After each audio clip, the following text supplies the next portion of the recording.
We begin the Gemara today on Daf Lamed Aleph Amud Beis, 2 lines from the bottom.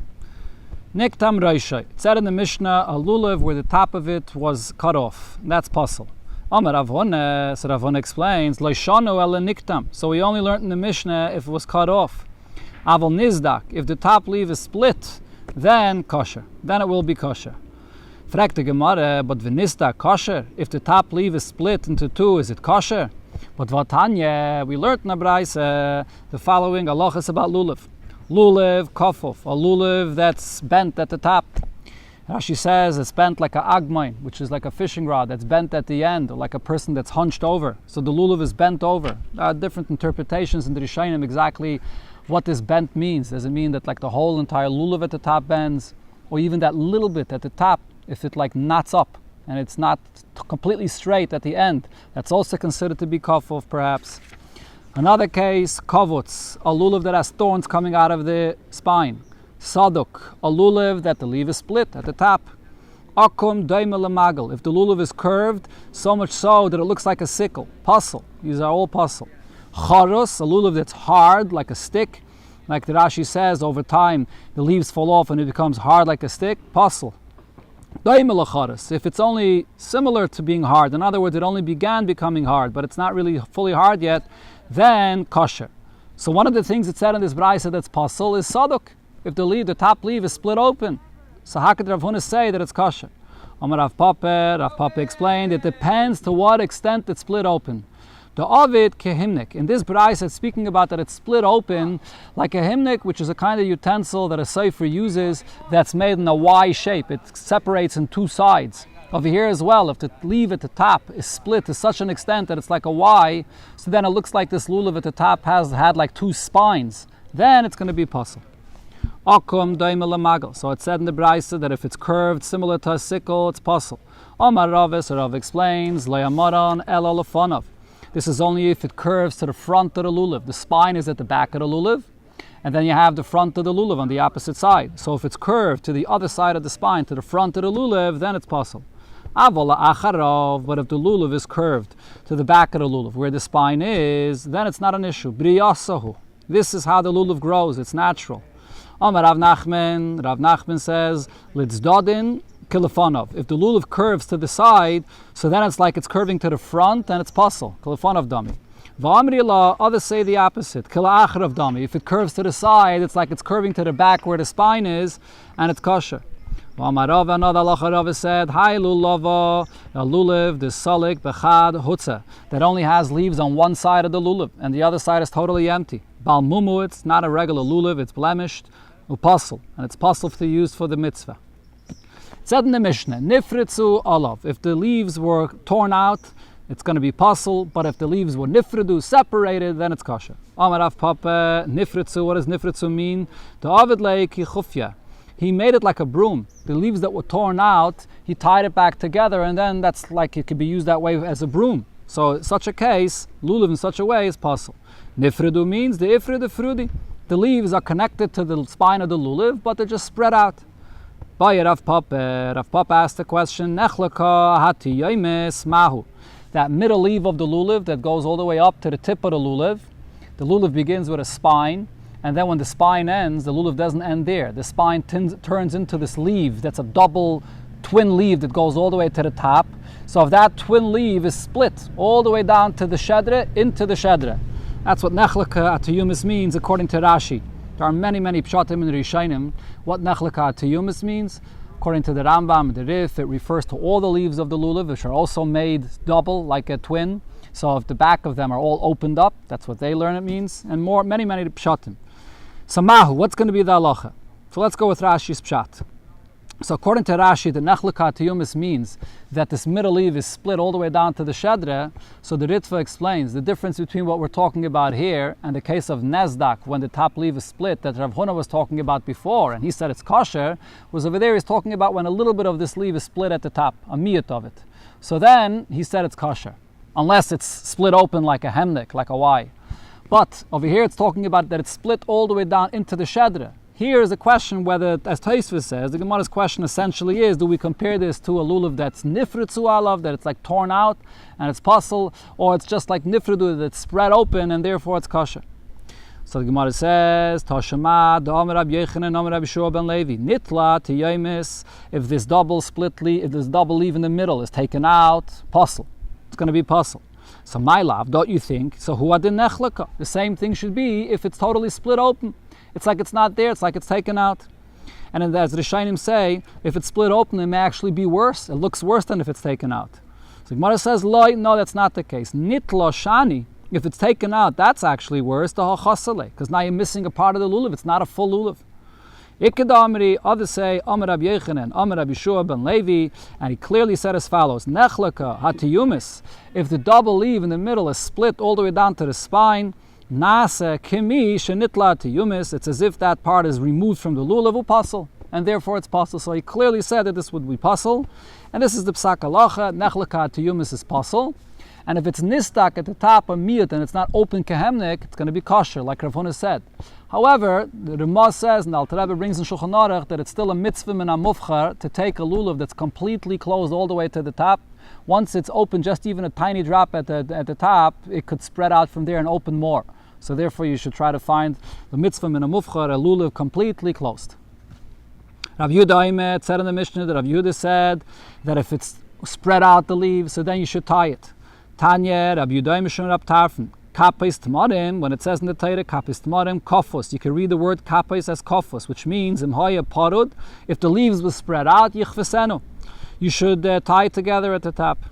Amalei Ravina Ravashi, Ravina said to Ravashi, Mimai, the high Kapais Tamarim, the Lulavahu. How do we know that Kapais Tamarim is the lulav that we take today, the branch of the lulav that have the leaves in it that are very close and tied together?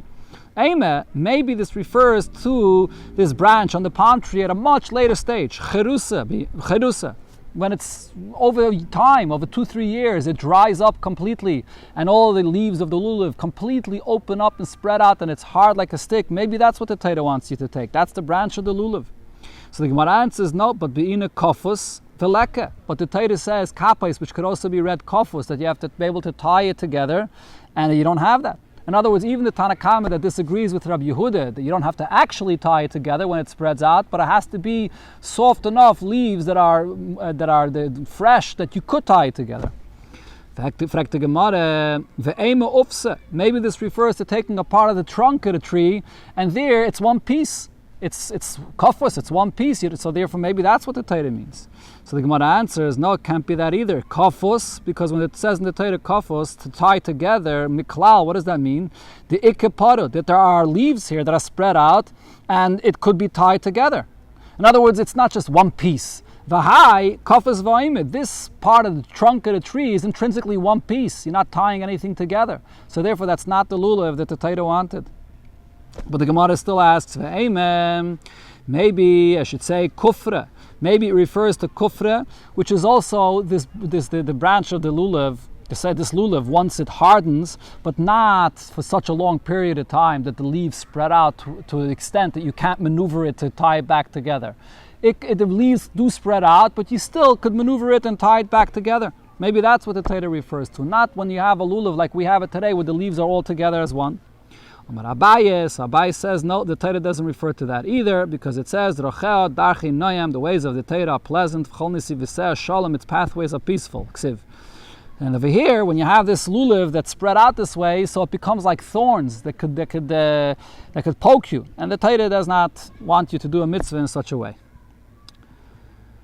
Amalei Rave Teisfa LeRavina. Rave Teisfa says to Ravina, you still have another question here, but ve'eme tarti kapi de tamri. Maybe we're talking over here about 2 clusters of dates.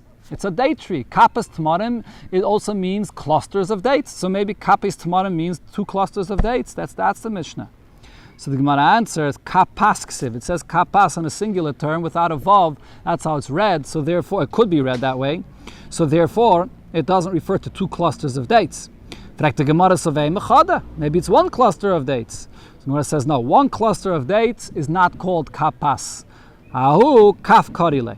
That's referred to as a kaf, as 1 cluster of dates. So when it says kapas, it can't be referring to one cluster of dates, so it's referring to the branches the way we take it today, and as the Gemara explained, why it can't be anything else. So again, this is one of the things that's brought in Chassidus Benegeh to the fact that the lulav shows an achdus, and specifically it explains that we're talking about an achdus of many, bringing many together. You have an achdus where there are no many to bring together. Here we're talking about a lulav that has these leaves on it. It's not just one piece like the Gemara suggested, the trunk of the tree, and all these many are together as one. That's the uniqueness about the achdus of the lulav. The next thing it said in the Mishnah is Tzine Hara Barzel Ksheira. The lulavim that grow on this Hara Barzel. It's a very rocky place and therefore it doesn't grow, the lulav doesn't grow in a regular way. It's going to be kosher. So basically the leaves of these lulavim are much shorter than the regular leaves that overlap completely one on another. So Amar Abaye clarifies, Loishanu, this din of the Mishnah is only said, Ela sheroishe shel zeh, magia letzad ikrei shel zeh. If the tip of one leaf reaches to the beginning of the leaf that's above it. Aval, ein roishe shel zeh, magia letzad ikrei shel zeh. But if the lower leaf, the top of the lower leaf, does not reach to the beginning of the next leaf above it, there's a gap between them, that's how little leaves there are coming out of this spine of the lulav, so then, puzzle. Then, even though it said in the Mishnah kosher, but these, if it's so little leaves in it, it's going to be puzzle. Tanya Nami Yachi, we see this also from what we learned in the Braise, because in the Braise it said, Sine Harabarzel Psula, that the love growing in this Harabarzel apostle. So the question is, but in the Mishnah it says that these lulavim are kosher. So this proves what Abaye said, that it depends how it grows there. If the leaves that are much less than not overlapping like a regular lulav, but if the lower leaves reach to the leaf above it, it's going to be kosher. But if it doesn't reach to the leaf above it, then it's going to be pasul. Shmamina, this proves what Abaye said. The Gemara now brings another version of how this was said. Some ask this as a contradiction. Tanan, in the Mishnah it says, Tzini Hara Barzel kosher. The lulavim growing in Hara Barzel are kosher. But Vatanya, in a Braise we learned psula that it's possible. Amar Abaye, and Abaye answered the contradiction. Loi kasher, it's not a question. Kan shereisha shel zeh magil etzadikri shel zeh. It's kosher if the tip of the lower leaf reaches to the beginning of the higher leaf. And the kan she'ein reisha shel zeh magil etzadikri shel zeh. If the top of the lower leaf does not reach to the beginning of the higher leaf, then it's going to be puzzle. Amar Rav Meryain, Amar Rabbi Yeshua ben Levi. Amri la Tana Rabbe bar Mari Mishum Rav Yechanan ben Zakkai Shteit Maris Yesh Begei ben Hinem. There's two date trees that grow by this place called Gei ben Hinem, which Rashi says is near Yerushalayim. Va'ila Hashem mibeneim, and the smoke that comes out between them. And this is what we learned. Sine Hara Barzel Ksheirais. These lulavim that grow in Hara Barzel is kosher. It refers to the lulavim growing in this location. And v'zu hi pischa shel Gehenim. This is the opening of Gehenim in this world. Sagt the Gemara, lulav sheyesh bay shloisha tvachim. In the Mishnah it says that the height of the lulav has to be 3 tvachim. Amar Rav Yudah Mashmol. So Rav Yudah Mashmol said, shiur hadas v'arave. The shiur of the height of a hadas and arave is shloisha 3 tvachim. The lulav, the height of a lulav has to be 4 tvachim, an extra tefach for shaking it. Kedei sheyeh lulav yaitzim in a hadas tefach, so the lulav comes out at the top above the hadasim and the aravis, 1 tefach for shaking. Rav Parnach said in the name of Rav Yechanan, shedroi shel lulav tzarich sheyeh min a hadas tefach.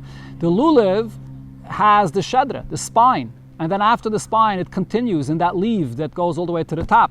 When we say that it has to be extra tefach, it refers to that part of the lulav that has the spine. That's what has to stick out above the hadassim and the aravis. And then you have also on top of that even the leaf.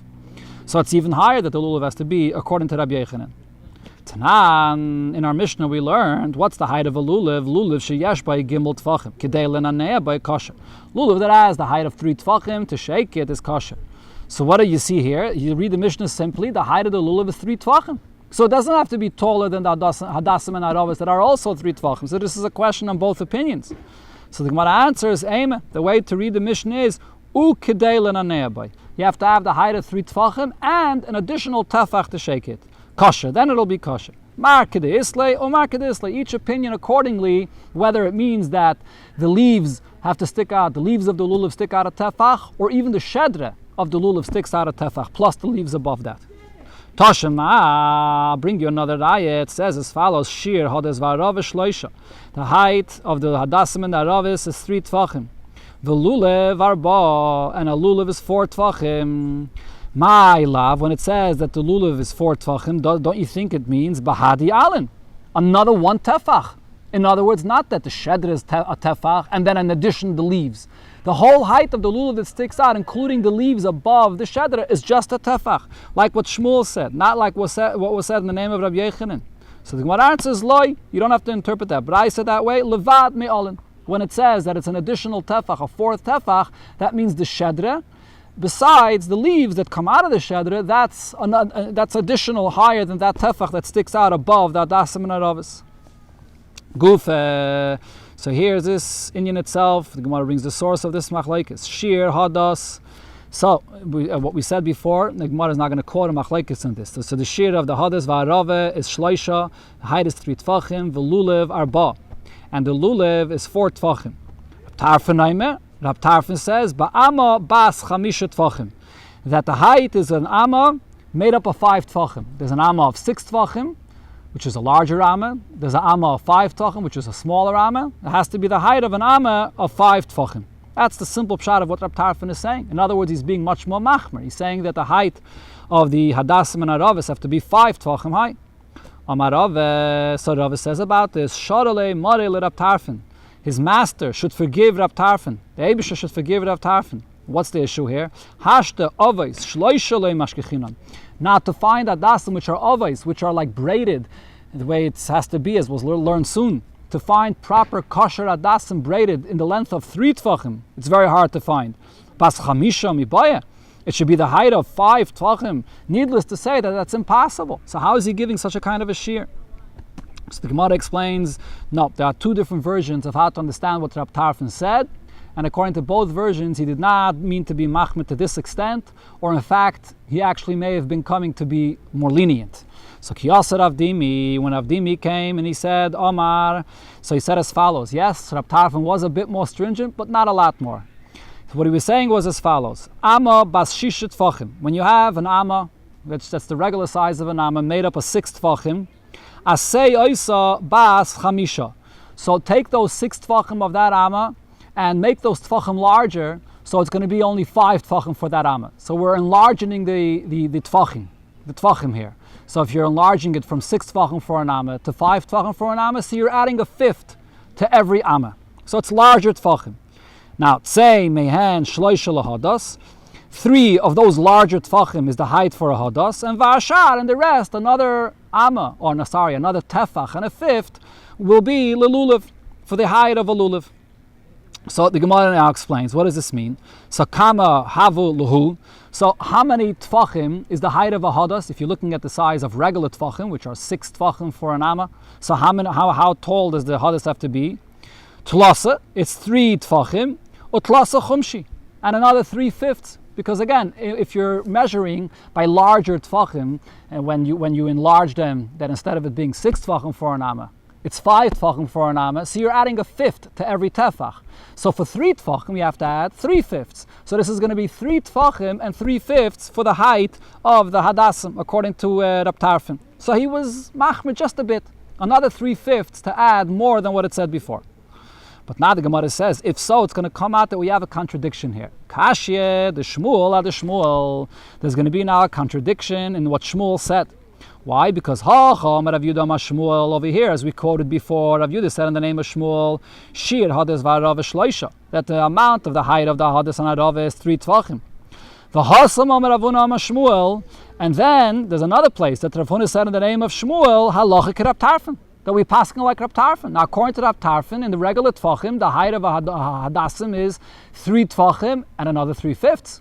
So it's not 3 tvachim like Shmuel himself said. So the Gemara answers, Loidok. He wasn't precise. He really does passing like Rab Tarfon, and you do need that additional 3/5 for the 3 tvachim. But when he said 3 tvachim, he wasn't precise. It really means a little bit more.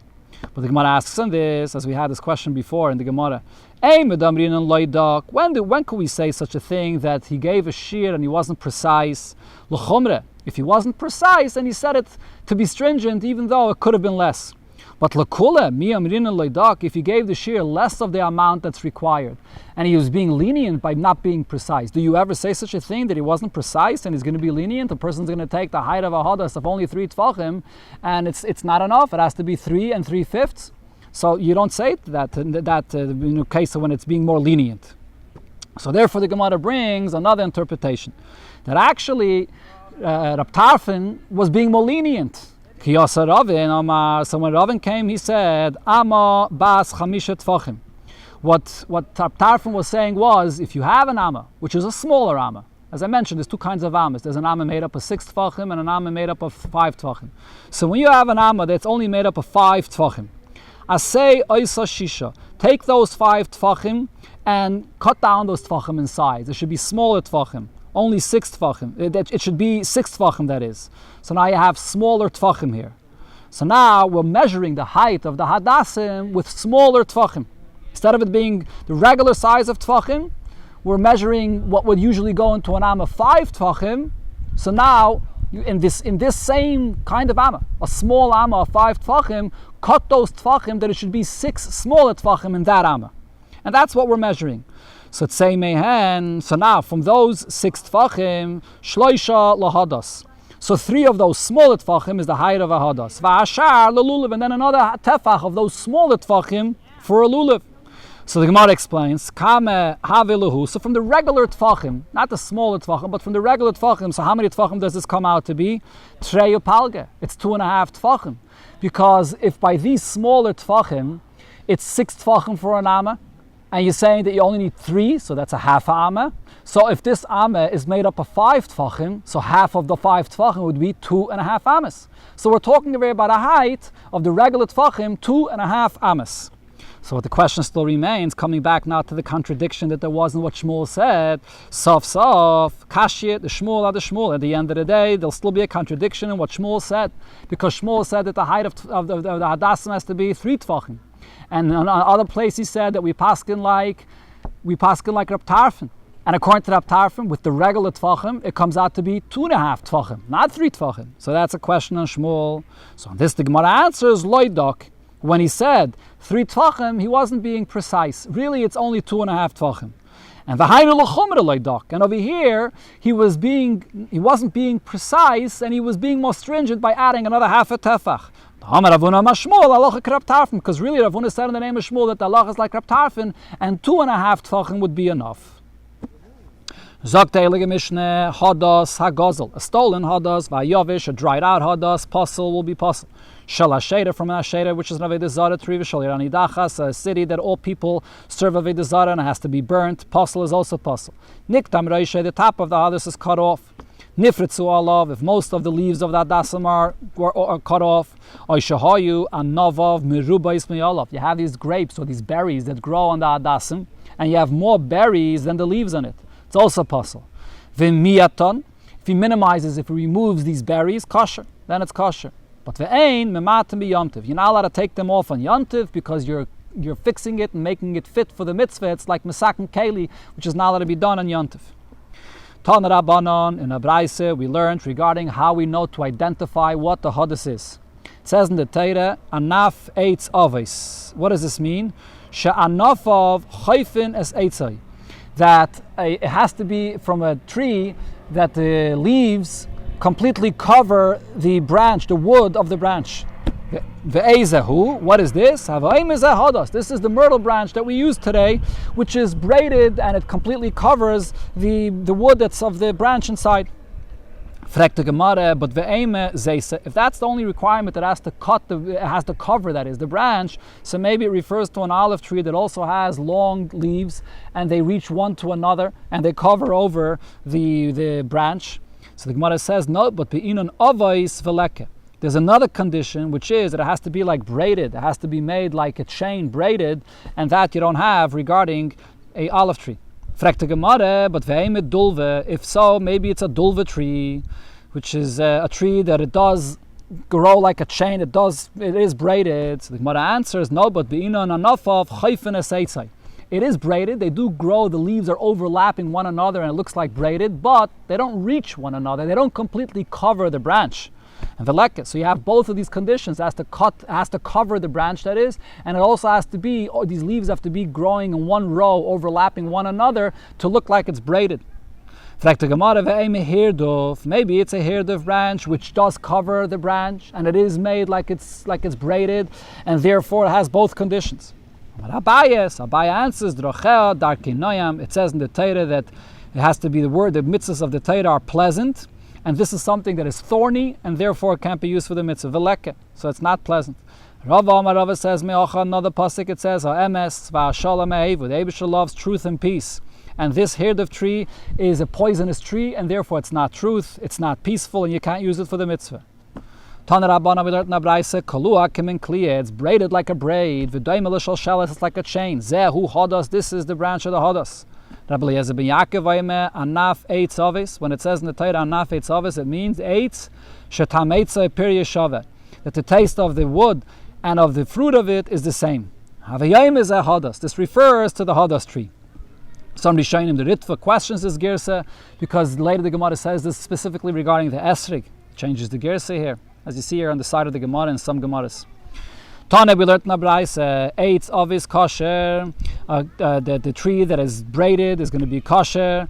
V'shein avis, if it's not braided, puzzle, then it's going to be puzzle. So the Gemara now explains what this means, avis. Hey chidami. Rav Yehuda says, v'hu kaimi tlase tarfi bekina.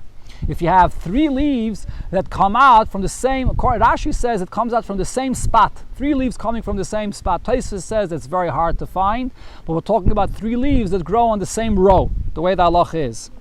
Rav Kahana says, Afile trei v'chad. Even if you have two that are growing on the same row, and then one a little bit above them, that's also considered to be braided. Ravache berei de Rave mahader atrei v'chad. Ravache berei de Rave would actually look to find dafke this type of hodos that are two on one row and one a little bit above it, like Rav Kahana said. Hoyel v'nofik mipume de Rav Kahana. Since Rav Kahana came and was mechadish that this as well will be kosher, so he wanted to use dafke this to show that the chiddush of his Rebbe is right. Even though Rav Kahana also agrees that for sure if it has all three growing on the same row, it would be kosher. But nevertheless, he wanted to do this way. This is something that the Rebbe quoted many times regarding different minhagim that we saw by the Rabbeim, even if it's something that was for a specific reason, but nevertheless, if this is what they did, so we want to follow and do the same. One example is actually regarding the Daled Minim, where the Frierdiker Rebbe did not hold all Daled Minim during the entire Hallel. He would only hold the Lulav, and only by the Nanuim would he take the Esrog in his hands. And simply the reason is because his hands were, in the later years, he was afraid in his older age that it will make a scratch in the esrog, so he didn't want to hold the esrog together an entire Hallel. But nevertheless, because this is what the Frierdiker Rebbe did, so therefore this is the way we do. There's a makkah for doing it al pi halacha, but it might be better to hold the esrog along with it. But because this is what the Frierdiker Rebbe did, we follow that minig as well, based on what the Gemara says over here. Amalei mar barameimer laravashi. So Mar Barameimer said in the name of Rav Ashi that he disagreed with Rav Kahana. Abba, my father, in other words, Ameimer, lahu hadas sheita karile. That hadas that only has two on one row, and another one that's a little higher or lower, he called that a deranged hadas. It's not the proper hadas that has to be three on the same row.